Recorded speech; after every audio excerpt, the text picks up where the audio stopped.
যারা যারা মনে করেন নারীরা বাসায় কী করে, সারাদিন খায় আর ঘুমায়, তাদেরকে আমি বলবো একদিন পারলে নারীদের জায়গায় এসে দাঁড়িয়ে দেখেন, সংসারটা সামলিয়ে দেখেন, হাঁপিয়ে যাবেন, কথা দিচ্ছি। তো এই যে ফ্রিজ থেকে বেলে মাছগুলো বের করলাম। বেলে মাছটা আমি অনেক আগেই কিনেছি, বাট সময়ের বেগর কাটা হয়নি। আজকে খুব মন চাইলো আজকে বাইলা মাছ, বেলে মাছ যেটাই বলেন রান্না করব। তো তার জন্য আলু ছিলে নিচ্ছি। বাসায় আর কোনো সবজি ছিল না, আলু আমার মেয়ে পছন্দ করে, তো ভাবলাম এটাই করি। এইদিকে হঠাৎ করে ফোন আসলো হাজব্যান্ড 10 মিনিটের মধ্যে খাবার দিতে। তার নাকি আজকে বাসায় আসতে লেট হবে। আমি যেন ছোট ভাইয়ের মাধ্যমে খাবার পাঠিয়ে দিই। তো কি করব, তাড়াতাড়ি যতটুকু মাছ কেটেছি, পুরো মাছগুলো কাটা হয়নি, অল্প পরিমাণ কেটেছি, সেটাই তাড়াতাড়ি ধুয়ে রান্নাটা বসিয়ে দিলাম। এইদিকে এই যে আমার পেঁয়াজ কাটাটা গতকাল রাতেই কাটা ছিল, যাতে আমার দিনের কাজটা সহজ হয়। এখানে আদা, রসুন, হলুদ, এরপর মরিচের গুঁড়া, জিরার গুঁড়া, ধনিয়া গুঁড়া সব কিছু দিয়ে আজকে আমি হাতে মেখে নিব। সকালবেলা ভোর থেকে উঠে কত যে কাজ করলাম, কাজের আর শেষ নাই।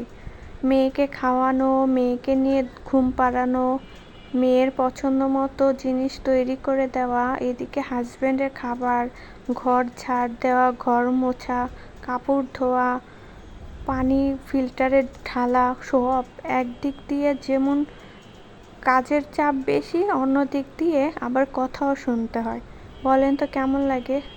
জীবনও তো একটা কাজ করবে না, বাসায় এসে ঘুমাবে, মোবাইল টিপবে, এটাই তাদের কাজ। তো এই যে বেলে মাছটা আমি হাতে মেখে দিয়ে এখন পরিমাণ করে পানি দিয়ে দিব। পানি দিয়ে সুন্দর করে ঢেকে রেখে দিব। এই রান্নাটা আমার কাছে অনেক সহজ মনে হয়, আর পৃথিবীর সবচেয়ে টেস্ট খাবার এটা। এভাবে হাতে মেখে খাবারের মজাই আলাদা। এই যে এখানে আমি টমেটো ব্লেন্ড করে রেখেছিলাম, আদা বাটার মতো করে, মানে পুরোটা বাটি নেই, হাফ বেটেছি, কিছুটা আস্ত রয়ে গেছে, তো এটা আমি একটু দিয়ে দিলাম। এটা আমি সারা বছরই খেতে পারবো মাশাল্লাহ। তো এই যে এখানে শেষের দিকে আমি একটু লবণ চেক করব, তো লবণ কম মনে হওয়াতে আবার লবণ দিয়ে দিব।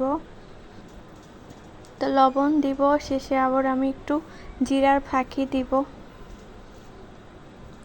তো এই যে লবণটা দিয়ে দিচ্ছিলাম, এরপর জিরার ফাঁকি দিয়ে সুন্দর করে ঢেকে রেখে একেবারে ফাইনালি রান্নাটা শেষ করব। কোনো রকম ঝোল রাখবো না, ঝোল ছাড়াই রান্নাটা করব। আজকে মেয়ের বাবা তো অনেক বেশি খুশি হয়ে যাবে, রান্নাটা এত বেশি টেস্টি ছিল, মাশাআল্লাহ, আলহামদুলিল্লাহ, অনেক বেশি মজা হয়েছিল। তো এখন এই যে ঢেকে রেখে দিচ্ছি, এরপর ফাইনাল লুক আপনাদের সাথে শেয়ার করব। এই যে রান্নাটা একেবারে হয়ে গেছে, তো দেখুন কালারটা কেমন আসছে, আলহামদুলিল্লাহ, আমি খুবই খুশি। এরপর আমি আয়াতের বাবার জন্য বাটিতে তরকারিটা বেড়ে নিচ্ছিলাম, একটু বেশি পরিমাণ দেওয়ার চেষ্টা করছি, কিন্তু বাটিটা অনেকটাই ছোট। এটা 3টা বাটি থাকে, একটা বাটি আমি হারিয়ে ফেলেছি। তো এখানে একটা বাটিতে ভাত আর তরকারি দিতে পেরেছি। ভাবছিলাম আর কিছু রান্না করব, বাট সময় নেই, ভাইয়া এসে দাঁড়িয়েছিল, তো তাড়াতাড়ি তাকে বিদায় করলাম। এরপর ঘরটা একটু মুছলাম। এই ঘর সকালে একবার মোছা হয়েছে, আবার সেকেন্ড টাইম মুছতাছি। জুস খেতে দিয়েছিলাম, এসে দেখি সব ফ্লোরে ফেলে দিয়ে নোংরা করে রেখেছে। কি আর করার, এটাই আমার নিত্যদিনের কাজ।